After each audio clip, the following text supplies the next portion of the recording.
Алгач ирет шахматтан Казакстан кыздар курама командасы дүйнөлүк чемпионаттын күмүш медалынын ээси болду. Мамлекет башчысы Касым-Жомарт Токаев да социалдык тармактагы баракчасы аркылуу мекендештерибизди Казакстан үчүн тарыхый жетишкендик катары бааланган жеңиши менен куттуктады. Белгилей кетсек, ата мекендик үстөл оюнунун чеберлери финалда Грузиянын курама командасын жеңип алышкан. Ал эми биздин назик жандарыбызды жеңе албаган француз шахматчылары коло медалга ээ болушту. Команданын курамында Бибисара Асаубаева, Ксения Балабаева, Асель Сейрикбай, Меруерт Камалиденова, Алуа Нурманова жана Амина Кайырбекова өнөрлөрүн көрсөтүштү. Ага чейин улуттук курама команда 2007-жылдан бери уюштурулуп келе жаткан дүйнөлүк мелдеште чейрек финалдан өткөн эмес. Белгилей кетсек, бул ирет дүйнөлүк сынак Польшанын Быдгош шаарында өттү. Анда 12 команда күч сынашты.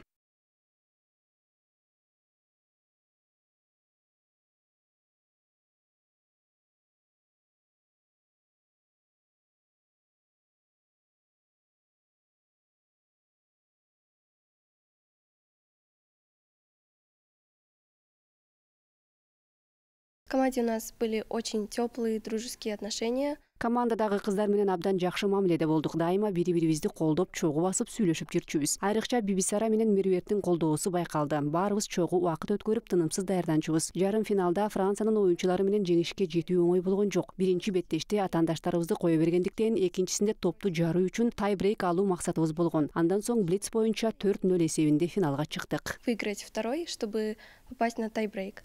В итоге мы его выиграли и обыграли француженок в блиц 4-0.